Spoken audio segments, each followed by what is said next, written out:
gaurko osasuntsu eta pozikiko programan ariketa eta elikadurari buruz hitz egingo dugu, baina nerabeen artean.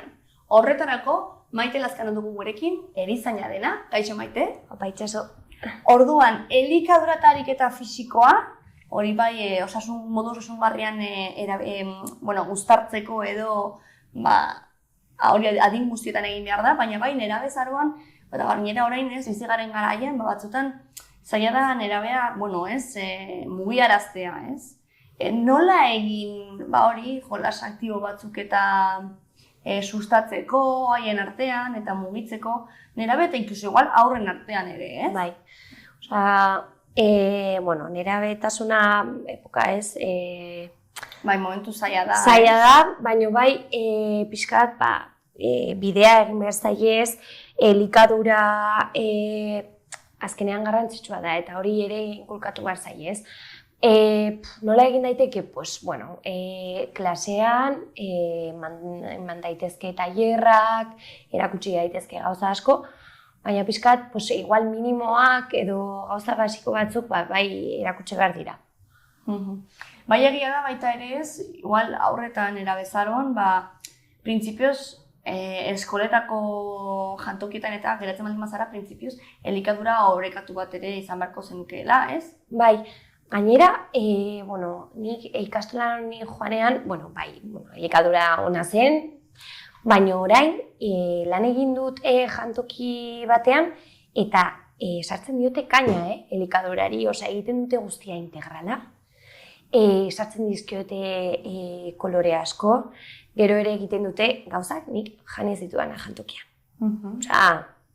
Aldatu dute hor, ere jarri diote fokoa ikastola horretan, joan nintzen ikastolara, jarri diote hor indar asko, baino bai. Eta gero, ariketaren arira ez, azkenean gaur egun ere pantaiekin ere oso murgilduta gaude, nola egin hori horrek mugitzeko jolasertarako da ona, ez? Jolas aktibo horiek. Azkenean jolasa, txikiak jolastu egin behar dute, mugitu behar dira, gero beste txikiekin harremanak egin behar dituzte, sozializatu behar dute, oso garrantzitsua da haientzako. Eta bai askotan egiten dena da, pantaiekin eta bizi garen momentuan, telebista, pantaia eta bar, kentzen digute kentzen dute arreta, eta batzutan da, aspertzen direlako, jartzen dute mugikorra, eta hor geratu, ez? Eta hori da justu egin behar ez dena, ez? Hori da. Claro, egia da, esten digutela ez, orain ari garela aspertzeko gaitasun hori galtzen, ez? Frustrazio gaitasun hori ere galtzen. Eta, claro, azkenean, garrantzitsua da baita ere sormena eta irudimena ez praktikatzeko, aspertzea, ez? Bai, ni etxean beti esan didate, eske orain ez areta aspertzen, beti zabatea zerbait egiten, ez? Eta txikiak ere gertatzen zaie berdin, hasten dira hori dinamika batzuk izaten zen, gizartea dagoen bezala, eta hori sormenarako beharrezkoak diren momentuak eta bar, ez daude, Eta orduan oso garrantzitsua da hori lantzeko, aspertzea, hori da. Eta gero baita ere, lehen aipatu dugu eskola, baina etxean ere nola sustatu dezakegu hori, ez dakit, elikadura orekatu bat izateko ohitura, ez? Nola sustatu daiteke hori etxean? Etxean, hitz egiten, irakasten, begiratzen gauza, hartu begira. Zer da ona, zer jan dezakegu gaur, zer da osasuntsua? Hartuko dugu eta egingo dugu, barazkia lehenengo platerra, bigarrena, pixkat, dinamikoa egin, ikuste hor. Gero, engainatzeko moduren bat ere, batzutan aur batzuk ez dute barazkirik jaten, ez? Orduan hor, bai, zenbat duzu sormen pilo bat, sartzeko igual barazkia modu, nik ere ikusi dut, ez? Nire amak batzutan, erekin ez ditu arazo hondirik izan, ez? Baina, bai, bilobekin eta, jartzen zituen gauzak modu batean. Bai, trukilloak. Eta gero kontatzen ziren, zeukan ezagitze. Bai, hori da, igual sartu hau, emango dizut gero hau, eta ordan engainatzen diozu.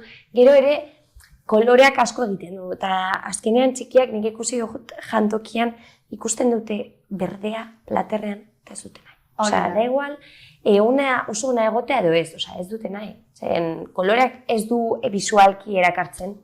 Baina, bueno, hori bai, egon behar gara hor, gainean, trukoak erabiltzen, eta bar. Eta gero ere irakasten, hau ona da. Egira, probatu benetan, venga, sartu zu, eta igual, horrengoa sartzen duera, ikusten du ona dagoela, eta jaten du, edo ez. Eta gero, azkenik ere, dela ipatu ditugun pantaila horiek, nola murriztu dugu pantailen denbora, ez? Ze batzutan, zaila da nola, ez, inposatu edo zer egin dezakegu? Zer egin dezakegu? Bueno, txikiekin egin behar dena da denbora pasa. Denbora inbertitu, haiekin egon, pantailak alde batera utzi, gainean egon, nik uste. Eta gu berdin, gu egin behar duguna da, gauzak egin, egunerokotasunean, ze pantailak azkenean ez dizute zer ematen, ez da beharrein beste ez kontsumitu. Eta orduan, beste gauza batzuk egin, eta hori, sormena erabili, eta ekidin, pantailak eta horrelakoak. Ikusiko dugu gutxinaka, ez da... Bai, ez da prozesu erreza, baina bai. Baina joango gara. Erronka, hor dugu. Mila esker, Maite, eta horrengor arte.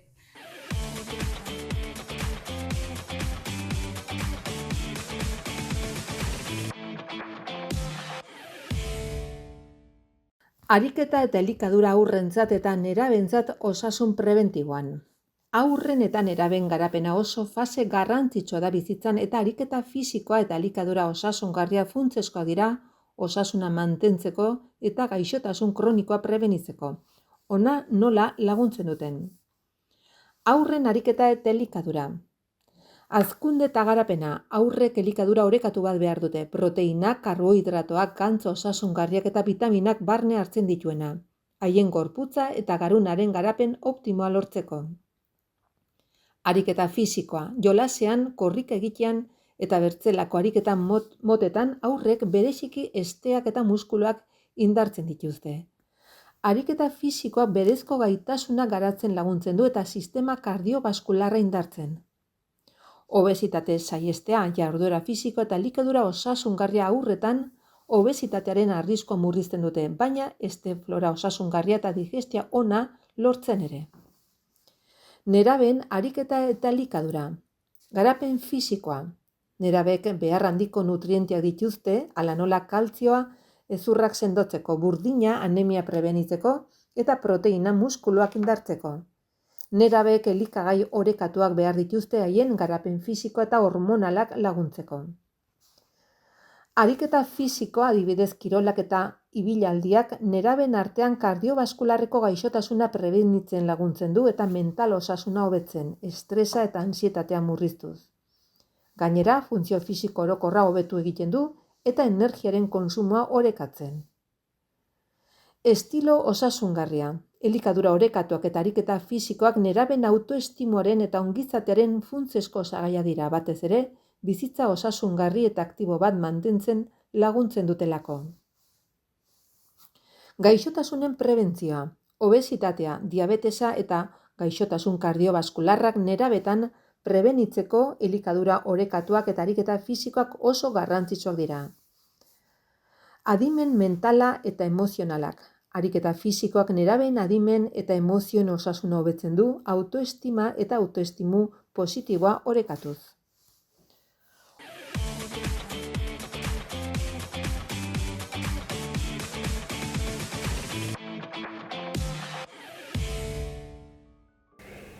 Oraikoan, baraualdi intermitenteari buruz hitz egin behar dut. Zer da baraualdi intermitentea?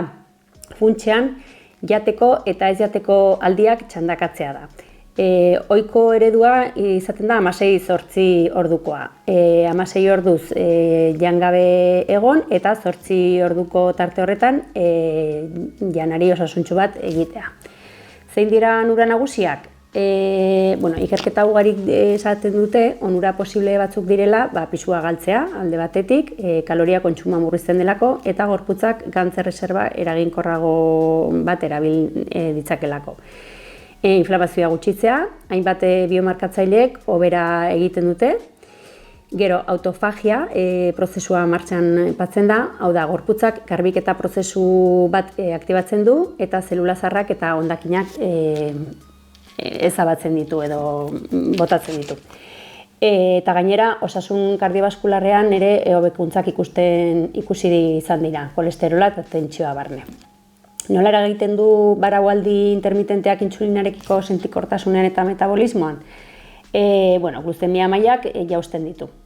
Gure gorputzak hobeto erabiltzen du insulina eta hori funtsezkoa da bi motako diabetesa prebenitzeko eta kontrolatzeko.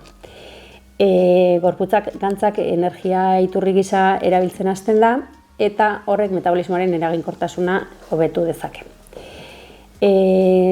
Ze hartu behar dugu kontutan baraunaldi intermitente bat asterakoan eta arriskurik gabe egin ahal izateko? Lehenik eta behin ez dagokia denentzat, hau eran behar da. Haurdun dauden emakumeak adibidez ez da komeni egitea, diabetes insulinodependentea duten pertsonak ere ez da komeni hau egitea, edota bestelako arazo medikoak dituzten pertsonek medikuarekin konsultatzea hobe.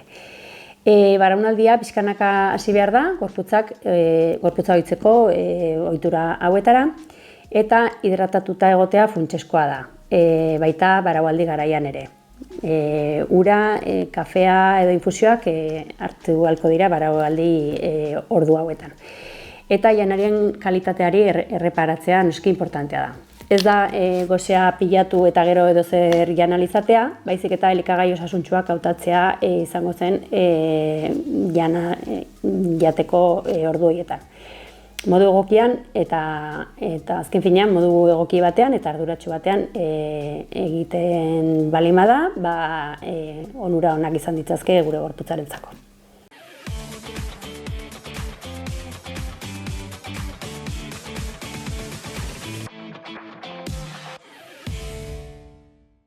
Plantxa arrunta esplikatuko dizuet.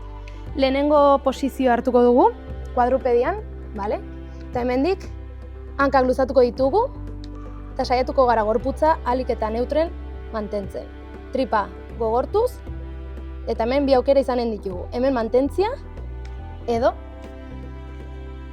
hemen mantentzia. Bale? Garrantzitsua ipurdia ez altxatzia eta ez bajatzia. Zuzen mantentzia.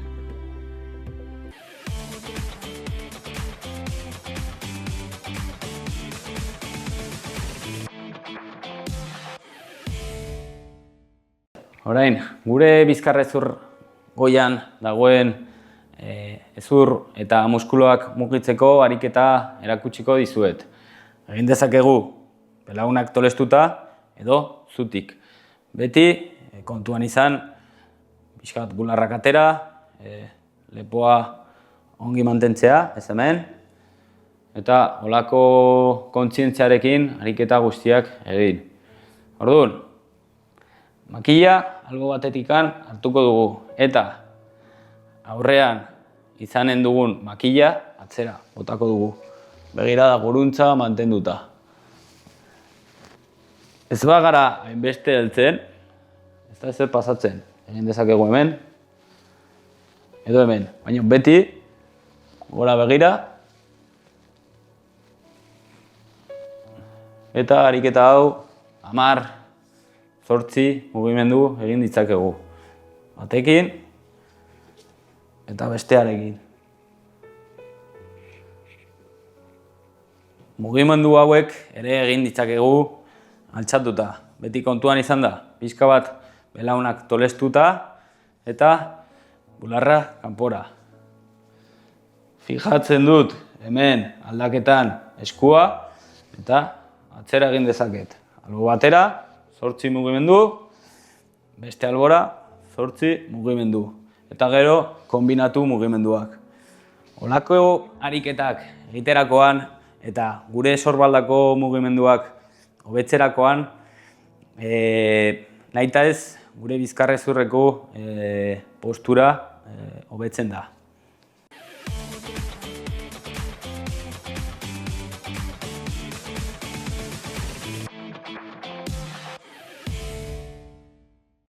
Sare sozialen inguruan, bi gauza esango nuke. Alde batetik, eta ja beste momentu batean komentatu dudana da, sortzen duen dependentzia, ez? Oso azkarrak dira, denbora guztian notifikazioak bidaltzen ari dira, eta horrek sortzen du beti menpe egotea, ez? Pendiente egotea, egon behar dut begiratzen, ezer ez galtzeko moduan, ez? Eta beti erantzun behar dut gainera, momentuan, azkar, ongi, eta eta kontrola, ez? Horrela kontrolatzen dut bai nire sare soziala, eta baita besteena ere bai. Kontrolatzen dut zeinek ezagutzen duen zein, zer jartzen duen batek, zer jartzen duen besteak, eta horrek dakartzan gatazka eta liskar handi horiekin, ez? Batez ere gazteen artean. Sare sozialetaz ari garela, ez? Bere edukiaz hitz egin beharko genuke, eta izango litzateke beste partea. Zergatik, bere edukia oso artifiziala delako, jendeak beti erakusten du bere aurpegirik onena, bere superbidaia, bere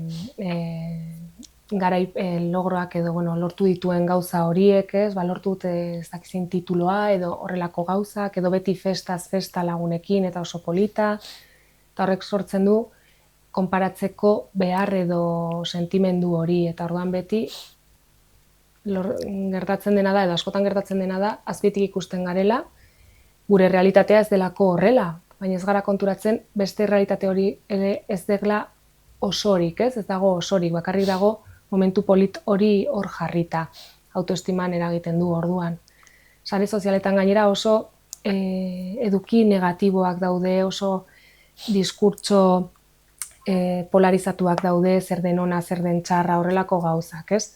Eta azkenean gure burua kontaminatzen dute, eta geroz eta pentsamendu zurrunagoak daudela ikusten dugu, geroz eta erasokorragoak direla, eta Eta azkenik, zenbat informazio, ez? Heltzen zaigun, gainera askotan faltsua dena, eta gaur egungo ia famatu honekin, ez? Ja, ez dakizu zer den egia, edo zer den gezurra, zer den erreala, edo ez. Eta horrek, nahasmendu handia sortzen du, ez da bat ere erabilgarria, eta gainerak buruak ezin ditu horrenbesteko informazioa prozesatu, eta orduan, ez daki zer egin horrekin, eta asko zaitzen du erabakiak hartzea, iritziak edukitzea, edo ideia argiak izatea, ez dakizu azkenean zer den benetazkoa zerrez, ze informazio den nik behar dudana zer nonbaitera heltzeko, eta gainera oso azkar rebotatzen da, ez? Batetik bestera joaten da, kontrolik gabe. Horregatik, sare sozialak gomendatzen da, legez 14 urte arte ezin da eduki, sare sozialik, gero, trampak egiten dira, baina 14 urtetatik gora ere oso erabilera kaskarra dago, horregatik, mugak jartzea oso importantea da, eta gure gazteei haien lehenengo sare sozialak jartzen uzten diegunea, beti pentsatzen dugu telefonoa, baina ordenagailuan edo Chromebook famatu hauetan, eskolako Chromebook horietan eta bar, ere jartzeko aukera dago, eta zaila da hori dena kontrolatzea, orduan, heziketa oso importantea da, hau jakinaraztea, jakin behar duzu, zuk hori ikusten duzuna faltsua izan daitekela, gehiengoa, batez ere, zer eragin daukan beregan, ikustarazten aldiegu, ez, zelako antsidadea sortzen duen eta estresa haiengan beti telefonoarekin bueltaka ibiltzea, ez, guraso askok esaten dute, komunera ere hortza garbitzeko eramaten dituztela telefonoak, ez? Zerbait galduko balute bezala minutu terdi horretan, ez?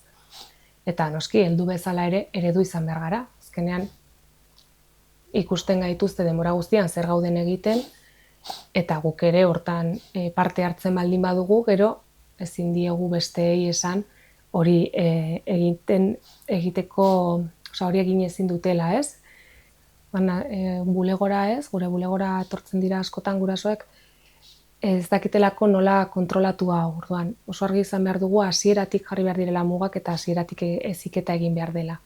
Eta gero ikusten baldin badugu benetan eragina handia duela gure gazteengan edo guregan, baita ere, gure bizitzan interferentzia handia egiten duela, galtzen ditugula gauzak, TikToken hasten gara gauzak ikusten, eta goizeko 3 arte egon naiz, eta neka egin daut lo, eta goizeko 7 altxatu naiz lanera joateko, ez? Horrelako kasuak asko ikusten ditugu. Eta, bakarrik hau aldatzeko gai ez baldin bagara oso importantea da profesional baten gana joatea, ze azkenean dependentzia bat bihurtzen da eta teknika konkretuak daude eta bar hau lantzeko.